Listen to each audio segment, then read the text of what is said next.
I want to know some shit I realized last night. We need to give him a name because I feel like every time I be ranting to the camera, he's in my lap. Um, we'll name him. I'll give him a name at the end of the video. But last night, I realized that it might actually be my fault that I be attracting crazy shit in relationships. And by that, I mean, I notice a pattern of inconsistency, a pattern of people making promises to me and not fulfilling those promises. And as a result to that, I will respond in a way that I deem is very toxic.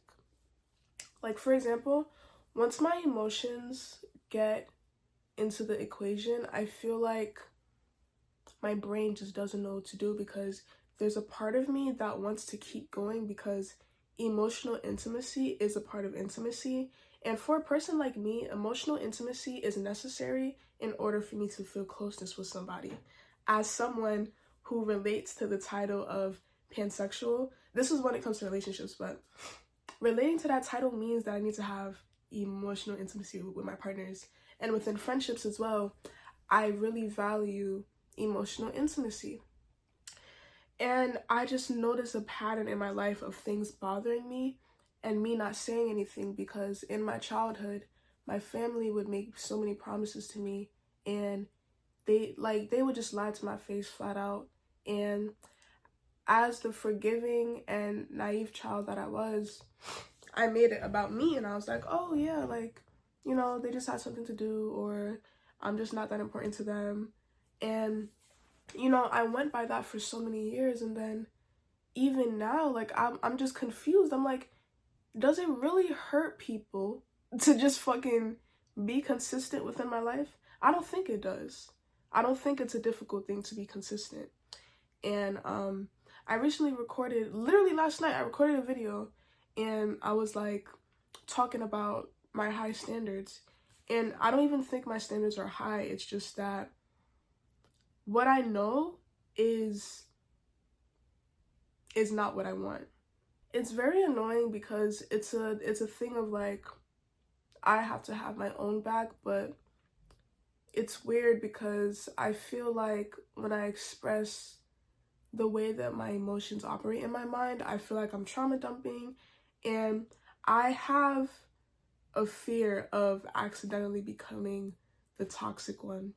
And by that I mean when emotions get involved, I do this back and forth bullshit where it's like I want to work this through with you, but then if I really get into my feelings, I'll just be like, no, fuck you, I don't want to talk to you. And then the person shows a little bit of change, and then I'm like, okay, I'll try. And then it turns into a fuck you thing again once my feelings are hurt again. And sometimes when I get into my fuck you, fuck the world attitude, it don't even be the person. Like, it literally just be me and my nervous system going crazy, my emotional body going crazy. But I just don't have experience with people, you know, purposefully being in my life in a way that doesn't trigger my nervous system in a negative fucking way. And it's like, bitch, I'm tearing up. Bye. If I cry in this video, it is what it is. Like, I'm a very emotional person, and I realize that about myself. I'm not mad about it. I'm not upset about it. I just get upset when I don't utilize my emotions in a way that feels good to me. Like, what I'm doing right now and what I've been doing for years of my life, where it's like, I want to experience closeness to people, but then I just fucking run away at the first sign of vulnerability. Like, that shit literally fucking hurts. Like, it pains me. And I know that I need to change something because if I don't, I will literally be miserable for the rest of my life. And I was always the type of girl where, like, when I would experience something, the tear, when I would experience something internally, like, or like I want to power through a certain trauma, I'll Google it on YouTube, and that's helped me through a lot of things. But for this, like, I could relate it more to like a trauma of inconsistency rather than a trauma for abandonment, because when people abandon you and when they're outright a bad person, it's easier for you to write them off in your mind. It's easier for you to forget them. It's easier for you to say fuck you and like get a revenge glow up or whatever.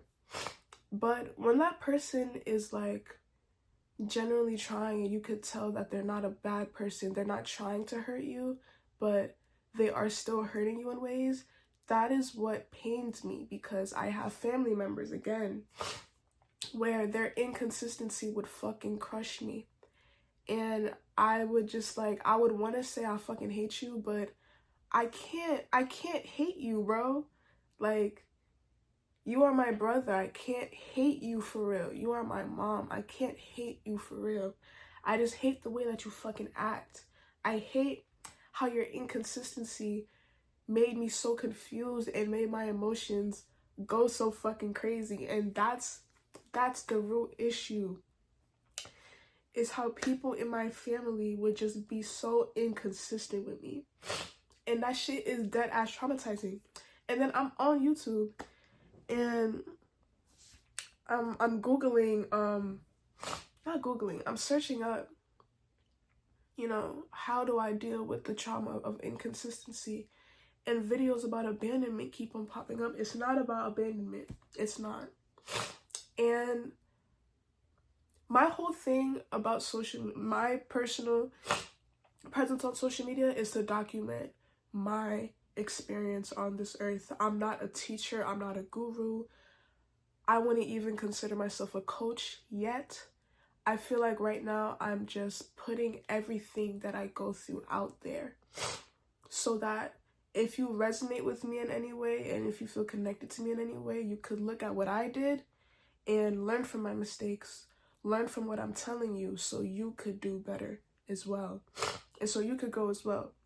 So like in the future, I really hope that I'm going to be uploading a video titled How to Cope with Inconsistency, and how to cope with the trauma of inconsistency, because that shit is really fucked. It's really fucked. A child doesn't deserve that. And remembering how like I always gave people the benefit of the doubt. I always did. And it just seems like time after time after time again, I would get disappointed either in the person or in myself, because I really hate when I act off of emotion, but sometimes what I'm feeling is just like so overwhelming in the moment that I would just do stuff. I'll just do shit. I'll start saying shit. And then now the relationship is ruined because of whatever I said. But again, it's like, I don't know. It's weird. It's weird in my head. Because I feel like if a person was like genuinely meant for me and they genuinely wanted to understand me, they would understand that like, I don't mean some of the things that I do. And like when I get angry at you, I'm not actually angry at you. I'm just angry at the principle of the situation at hand. But at the same time, I also know that I can't ask or expect anybody to stick around when I'm losing my fucking shit. Even though, do I do that for people? I don't know. I don't think so. I don't think I do that for people, but you know,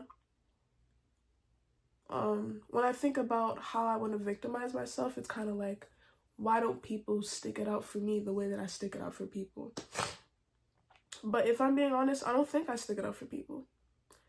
The second I see something I don't like, I dip. Deuces.